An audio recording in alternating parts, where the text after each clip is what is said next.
Yeah, I would say training on this road right here is some of the greatest memories of my career.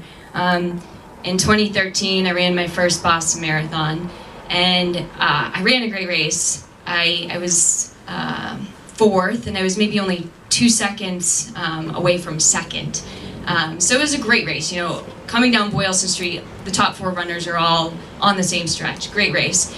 And I finished, and I was really bummed, though. I mean, I wanted to win. The ultimate goal is to win the Boston Marathon, and being from this area, it means a lot to me.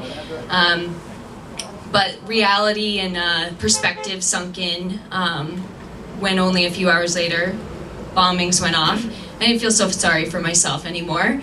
But that gave me an extreme amount of fuel and motivation to come back in 2014. In fact, I was the first athlete, and I think I didn't even leave Boston before I told the BAA and John Hancock that I'm coming back next year. I was the first one.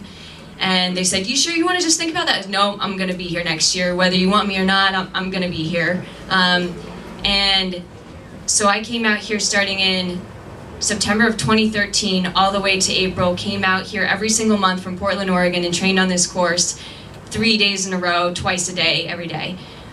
So I know where every Dunkin' Donuts is on this course. I know every tangent line, a little bump in the road.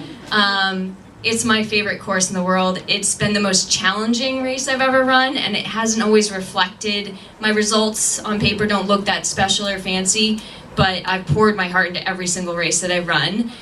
So that says something, because like last year was the hardest marathon I've ever run. I'm so proud of the fact that I finished.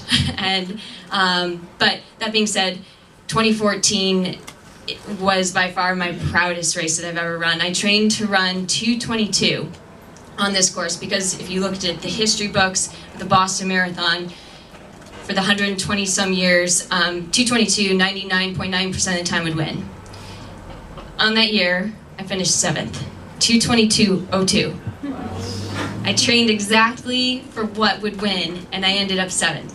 And so it's like, what can you do? I poured my heart into it, I prepared, I came out here, I did everything possible, but I still have to pat myself on the back. And my memories, like I said, of training on this course are the greatest. I had my dad out here, he'd meet me every 3 miles, hand me water bottles. My coach would be riding on a bike and there'd be like ice and people giving him the finger, running him off the road.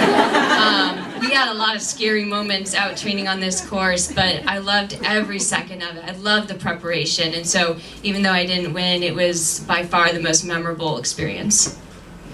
Just like us guys.